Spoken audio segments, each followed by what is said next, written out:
So ವಿಶೇಷ ವ್ಯಕ್ತಿ T N Seshan ಸರಣಿಗೆ ಸ್ವಾಗತ ಸ್ನೇಹಿತರೆ. ಸೊ 1990ನೇ ಇಸ್ವಿಲಿ ಇವರು ಎಲೆಕ್ಷನ್ ಕಮಿಷನರ್ ಆಗಿ ಬಂದಂಥ ಸಂದರ್ಭದಲ್ಲಿ ಮೊಟ್ಟ ಮೊದಲಿಗೆ ಒಂದು ಲಿಮಿಟ್ ಅನ್ನೋದನ್ನು ಇವರು ಫಿಕ್ಸ್ ಮಾಡ್ತಾರೆ. ಒಬ್ಬ ಅಭ್ಯರ್ಥಿ ಇದೇ ರೀತಿ ಖರ್ಚು ಮಾಡಬೇಕು, ಇಷ್ಟೇ ಒಂದು ಖರ್ಚು ಮಾಡಬೇಕು ಅಂತ.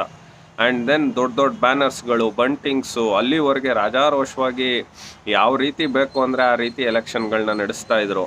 ಬಿಕಾಸ್ ಪವರ್ ಗೊತ್ತಿರಲಿಲ್ಲ ಒಂದು, ಆಮೇಲೆ ಹೆಂಗೆ ನಡೆಸ್ಬೇಕು ಅಂತ ಯಾವನು ಧೀಮಂತ ನಾಯಕ ಇವ್ರ ಥರ ಇರಲಿಲ್ಲ. ಸೊ ಅದಾದ ನಂತರದಲ್ಲಿ ಇವರು ಮಾಡಿದಂಥ ಸಂದರ್ಭದಲ್ಲಿ ಆ ಎಲೆಕ್ಷನ್ ಕಮಿಷನ್ ವೆಚ್ಚ ಎಲ್ಲ ತೆಗೆದ ಮೇಲೆ 1400 ಜನನ ಇವರು ಡಿಸ್ಕ್ವಾಲಿಫೈ ಮಾಡ್ತಾರೆ ಆ 1990ರಿಂದ 96 ನಡುವಿನಲ್ಲಿ.